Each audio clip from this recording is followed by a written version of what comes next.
Hey guys, welcome to another episode of the Perfect Podcast. What did I tell you about the energy levels? We are here. Okay. What's up, Tiny? Hello, Eugene. Does my co-host look great? I mean, she looks fabulous. Which is a product of good parenting. Which is the topic I want to talk about today, I will Tiny. agree with that.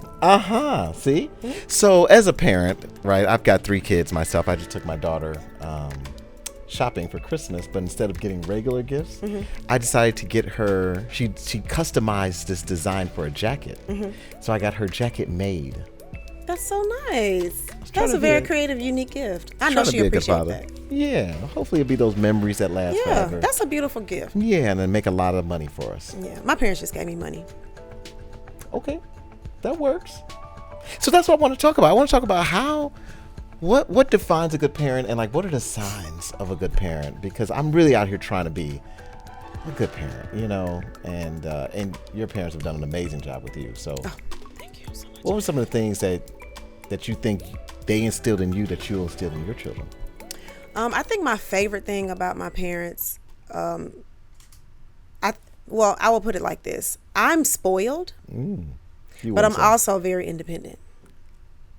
So I had a healthy balance of, if you need something, we're going to take care of you, but also get up and work so you can understand the value of your work and of earning a living. Yeah. So I love that about them because, you know, like, I think children need that safe space where I know my daddy got me, but I also can stand on my own when he's not here. And I don't think a lot of people have that in their parents. They don't. Because, you know, when you're 18, you got to get out of my house. You know, and so after that, you know, a lot of people kind of lose their way, or they feel like they don't have a strong relationship with their parents or whatever. And I've just been blessed to always be able to call them, and, you know, we had to grow to that place, obviously, but I've just been blessed to have parents that I can call for any and everything. But did they make you get out the house when you were 18? No, I just went to college. I mean, it was implied. Okay. Did you ever go back? Yeah, I went back for a minute, but again, I'm super independent. So I know I had couldn't goals. Stay that long. Yeah, I wasn't gonna be having no curfew and whatnot. Yeah, that's pretty much how my mama did me. Yeah. Yeah, she wouldn't let me stay. Oh. Yeah. Oh, my parents, they let me stay. No, my mama didn't let me stay. Oh. Yeah. But you 2-parent household?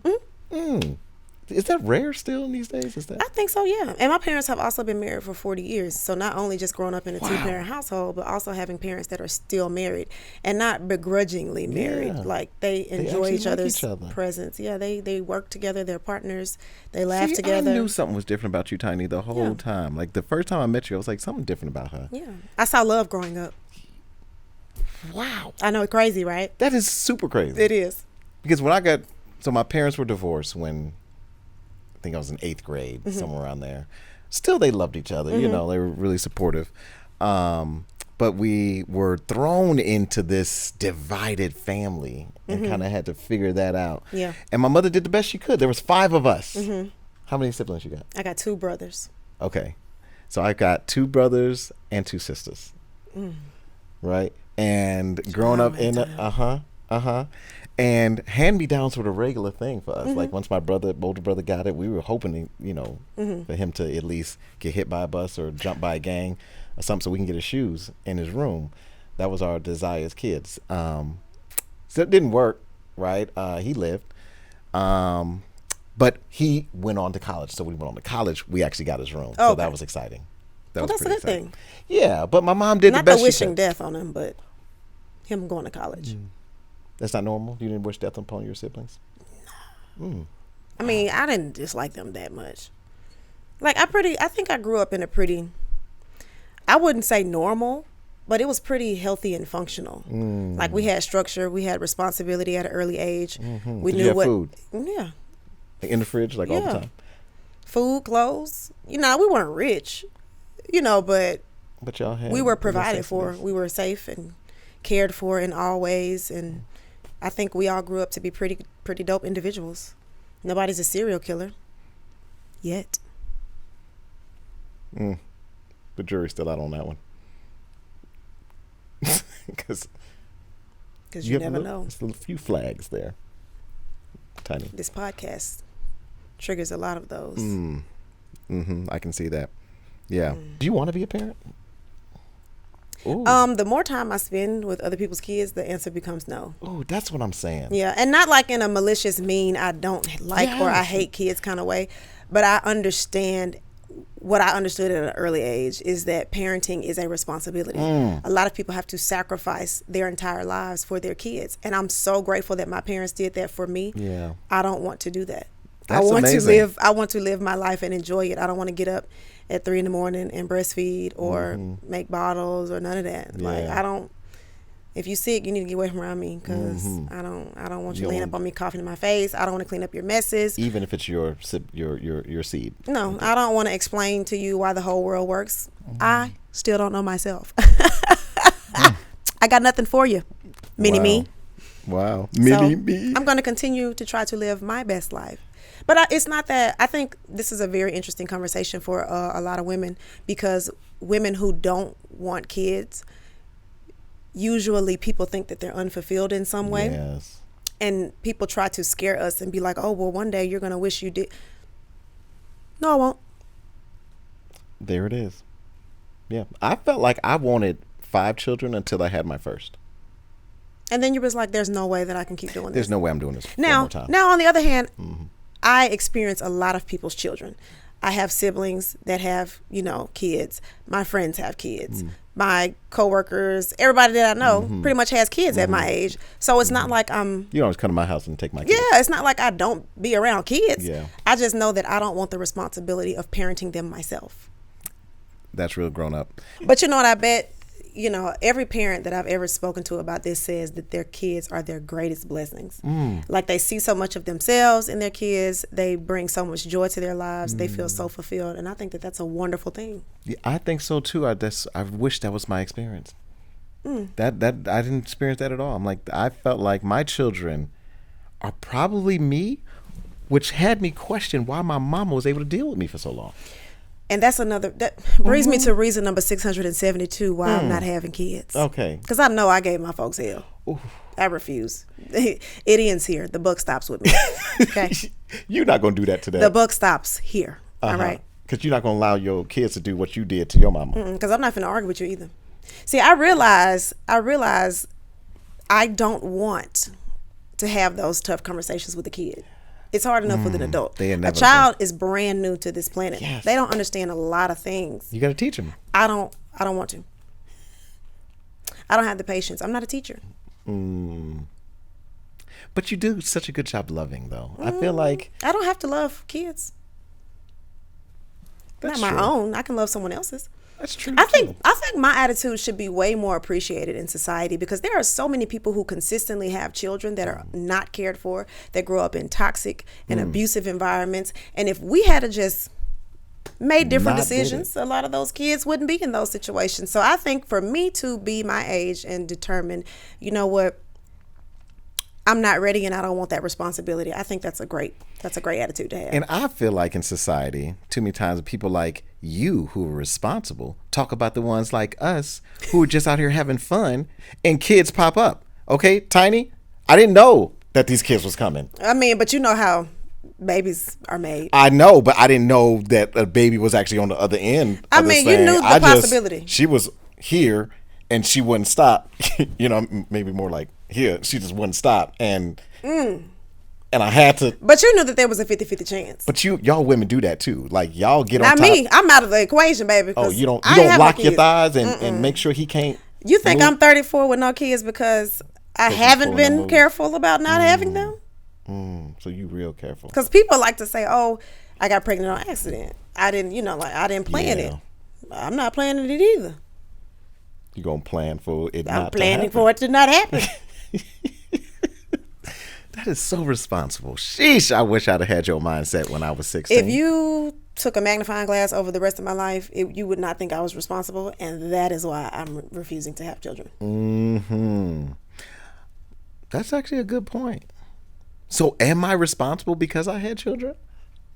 I mean, I think it's just a preference. Some people want to have kids. And it's not, I never. But this is what I mean. But do we want to talk about the people who have kids but don't want to have kids? Well, they should have did something different besides making babies. Because They is me. Eugene, you got to take that up with God because Okay. I don't. All I know is I don't have any, and I did that on purpose. But I'm saying that was really responsible. So are you saying I'm irresponsible? I'm just looking for any I'm saying people make their own decisions. support at this. Okay, but there's a lot of lessons I learned by having my own children. One of them is I should have thought more like you, and maybe I should have reconsidered. I was about to say, honey, If I could put it ain't them a back in the lesson womb- on this earth that I need to learn by having a baby. Yeah. If I will could put Google them- that thing. If I could put them back in the womb and return to sender, I would. But I love my children. We're gonna put this video in your close friends so they don't see it. So the kids don't see it? Yeah. No, they can see it. They're old enough. Especially that old one. He's 24. He's very well aware of the fuckery that he's caused. This is also why I don't have kids, because I do not want my kid on a couch in 20 years talking about me. That little nigga right there, he know the challenges. Okay, everybody around know the hell he put us through. This is no surprise. I mean, this is not a new conversation. I'm gonna give you some pushback, Eugene. Okay, come on, push back. Whose DNA does he have? Mine. I said that from the beginning. This is what I knew. I was like, Okay. I should have known that I was gonna have another me. See, because I know me. I'm a little stubborn. I'm very, when I know what I know, I'm immovable. I'm not arguing with a 2-year-old who just learned the word no. I'm not finna do it because they run out. See, You ready to go to school? No. You hungry? No. You got to pee? No. The answer is no for every. Hey, go on to your daddy.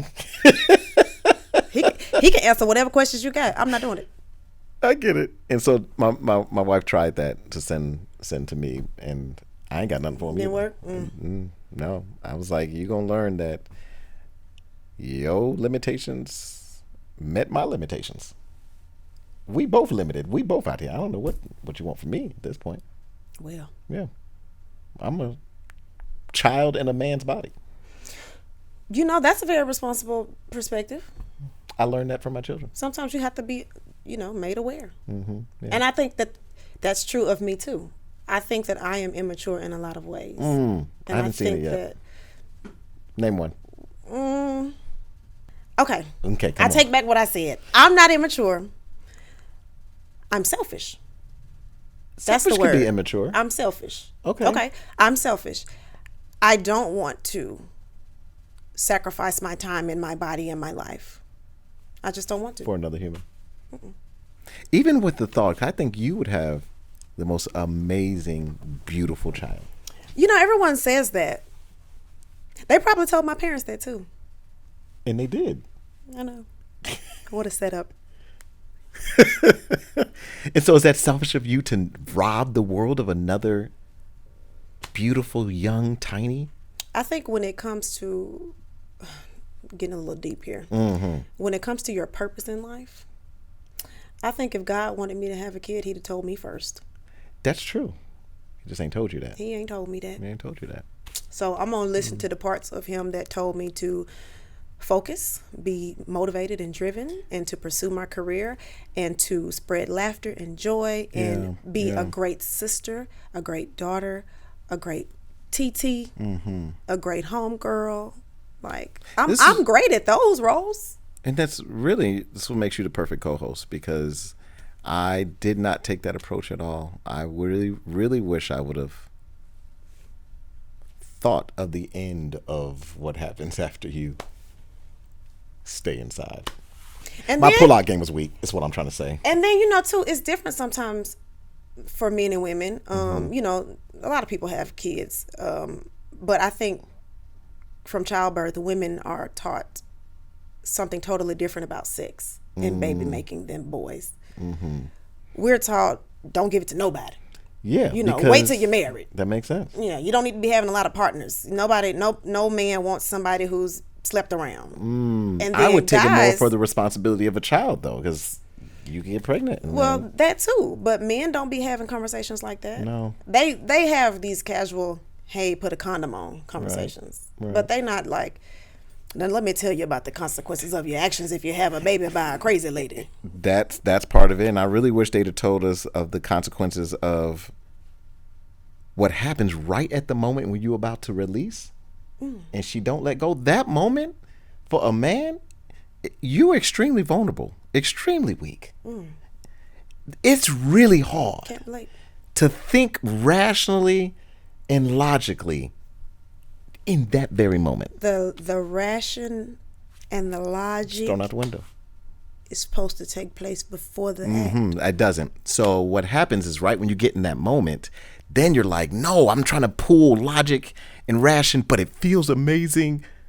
But It's you should have done. done that before. This is what. Okay, so how the best way to avoid an unwanted Bad pregnancy parenting. Okay. is contraception or abstinence, right? Most people, grown, are gonna have sex. Irresponsible. I would think so. Now sometimes condoms break, A lot birth of control sex. fails. We understand that. Yeah. I just think that there are a lot of steps that have to be taken to get pregnant. And when you remove enough of those steps, really there's, you know what I'm saying? You're There's stuck. really no reason for these kids to be out here in these messed Man, up that's- homes. that is Or crazy. being unwanted and unloved. Because I feel like there's very few steps to pregnancy over here. Like it's almost like I kissed her and she got pregnant. I don't be knowing how it happens so easily. Well, Eugene, that sounds like shirking of accountability. Is it, or is it maybe just I'm just that potent? Does potent mean something else here? Vibrant, full of life, ready to give. Sow seeds. No, don't sow over here. Didn't think you wanted any. All right, guys. So the lesson of today is keep it wrapped up. Please and thank you. Think about the consequences before the babies get here. Okay. The next episode we film, I'm going to have a shirt that says Eugene on it, and it's going to have one of those red circles with the line through it. Oh wow. Is that for like No more Eugenes. No more Eugene. I think I was in agreement because I'm the third, and I was like, I don't want a fourth, so I just renamed them. I mean, they're still your kids. I know. I just didn't call them Eugene. I have animals, chickens, goats, horses, ducks, dogs. We had them on the show. A cat. We did. They were Fish. really dangerous and scary. Yeah. But they were a lot less dangerous and scary than kids. That is a good point. And on that, we'll see y'all on the next episode of the Perfect Podcast. Thank you, guys.